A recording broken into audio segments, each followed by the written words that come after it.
And now it's time for another Dice Tower review with Mike Vincent.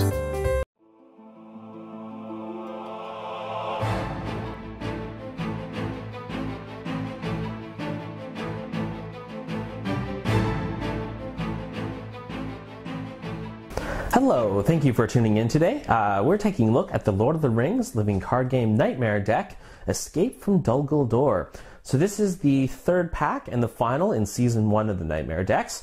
And so I'm going to go through all the different cards and give you my thoughts, as well as give you some recommendations for some player cards that will help make your journey through this quest a little bit easier.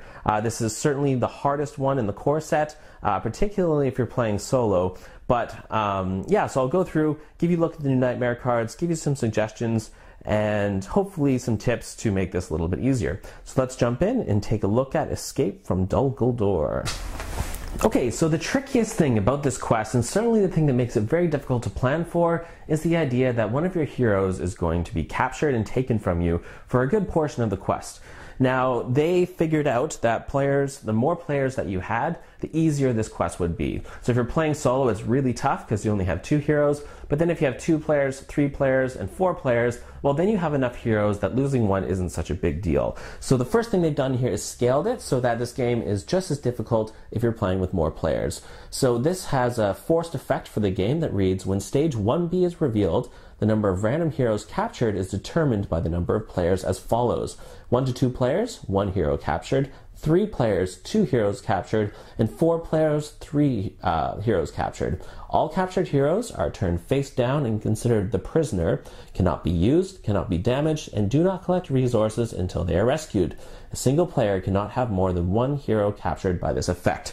So what they've done here is just scaled it so that this game is just as difficult even if you're playing with more players. So if your regular play group includes 3 or 4 players, then suddenly playing Escape from Dol Guldur is going to give you a new level of challenge. So let's jump in and take a look at the new treachery cards, location cards, and enemy cards for this quest. Okay, so our first new location card is Dungeon Labyrinth. This is a Dol Guldur location, has 1 threat and 4 quest points, and has the ability Dungeon Labyrinth reads get +1 threat and +1 quest point for each resource token on it, and forced at the end of each round, place 1 resource token on Dungeon Labyrinth for each player in the game.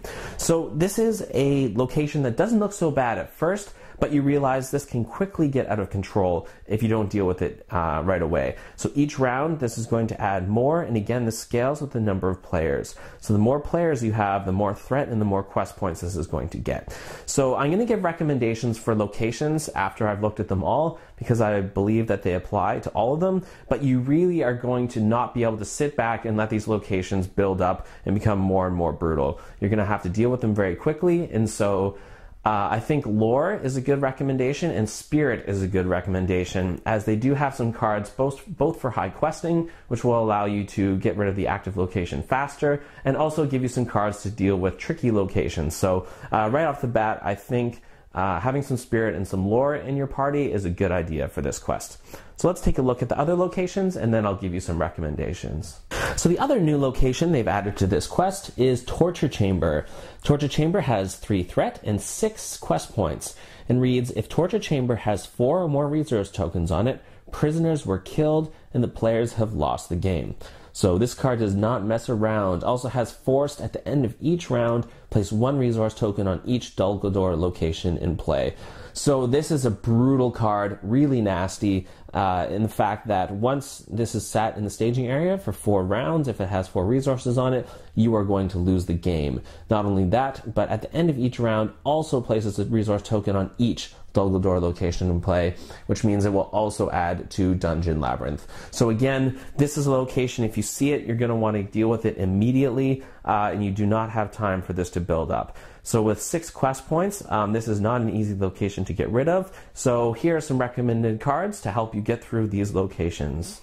Okay, so as I mentioned earlier, Lore is going to be a friend of yours in this quest, as some of their cards are really going to help you with these locations. So 3 cards I'd recommend checking out are Strider's Path, Shortcut, and Asphalloth. So Strider's path, after a location is revealed from the encounter deck, immediately travel to that location without resolving its travel effects. This is going to be good for Torture Chamber, as it's going to let you make it the active location right away, and so you can start making progress on it and hopefully get it out of there relatively quickly.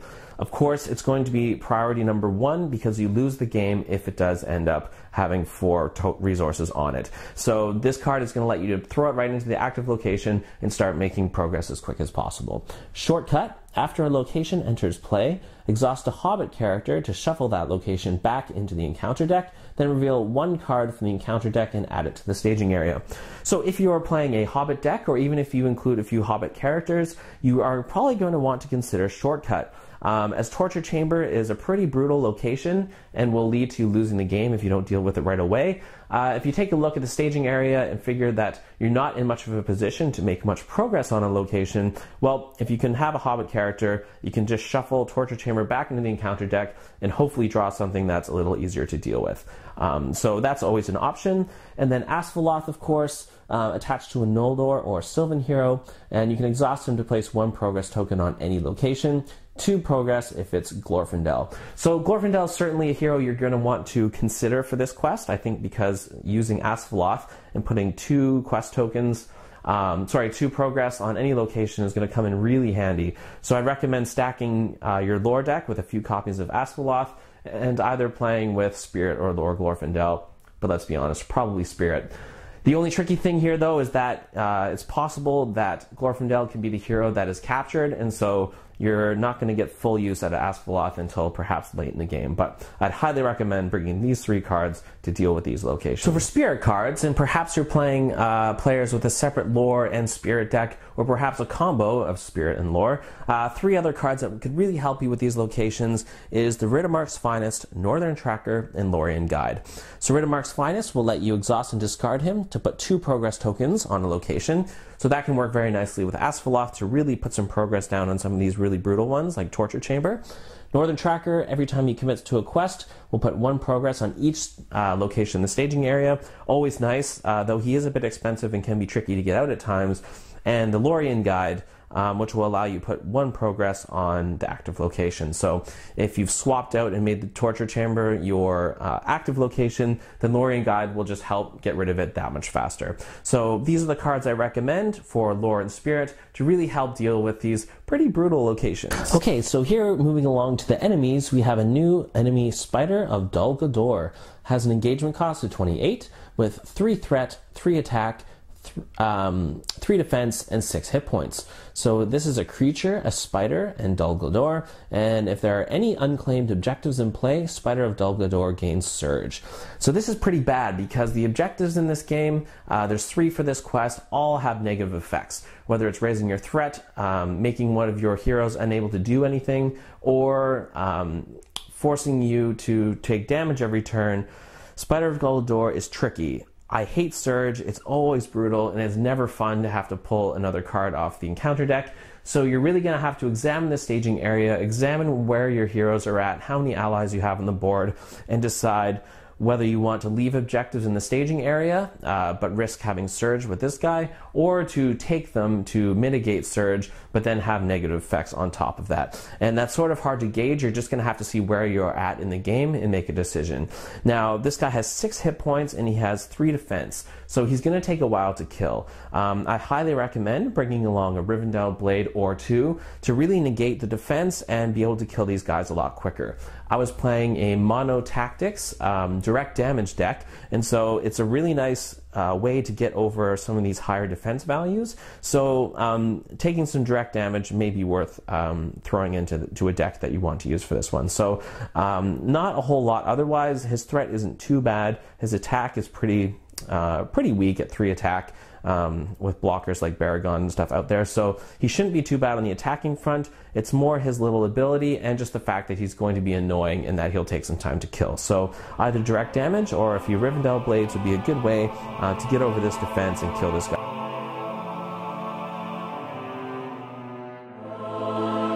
Thanks so much for watching the Dice Tower videos. Find more great videos and reviews, as well as our top-rated audio podcast at Dicetower.com. You can also find other great shows at Dicetowernetwork.com. I'm Eric Summerer, and you've been watching The Dice Tower. The Dice Tower is sponsored by Cool Stuff Inc., where you can find great games for great prices. Cool stuff in stock. Check them out at CoolStuffInc.com.